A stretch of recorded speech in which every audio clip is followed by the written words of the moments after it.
So this unit looks at Trojans and backdoors.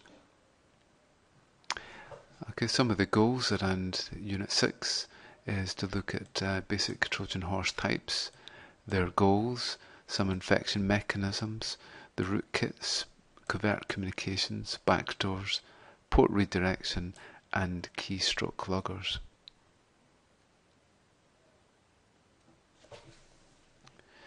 So Trojan itself cannot spread and needs another program to distribute itself.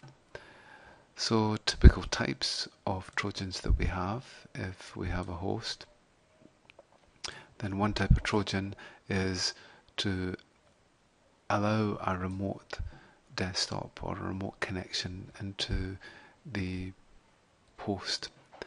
So an example of this is Sub7, and it typically involves opening up a port on the host and then for there to be a connection to it.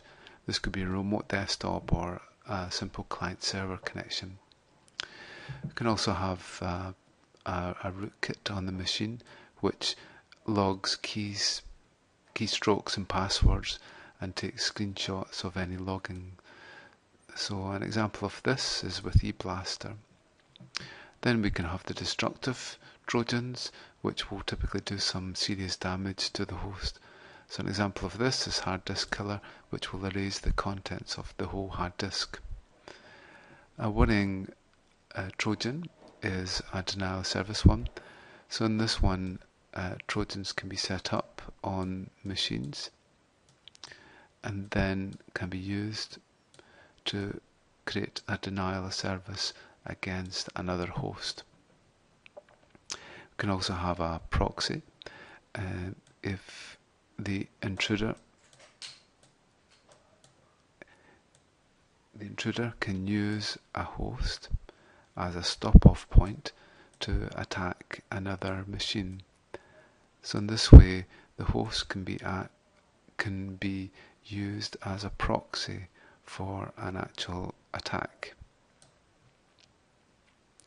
FTP can be also used too, and that allows for the uploading and downloading of files onto an infected machine. And we can also have security software disablers where they try to disable the antivirus software.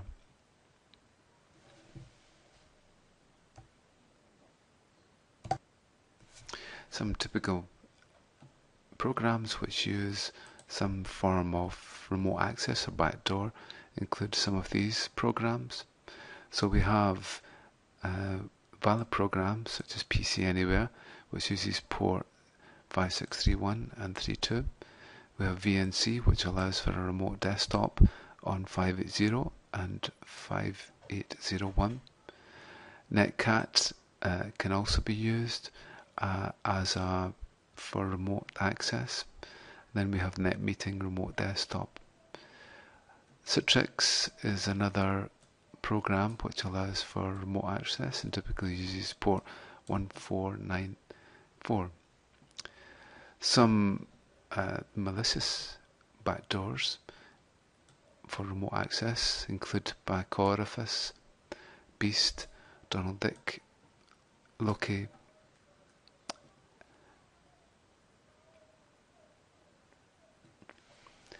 So the goal, what is the goal of a Trojan? Well, it might be to steal credit card details, to get passwords, get some insider information on the computer, might even be to store some content, but ultimately it could be some form of mischief on the machine. So some of the ways that a Trojan might get onto a machine is through peer-to-peer networks.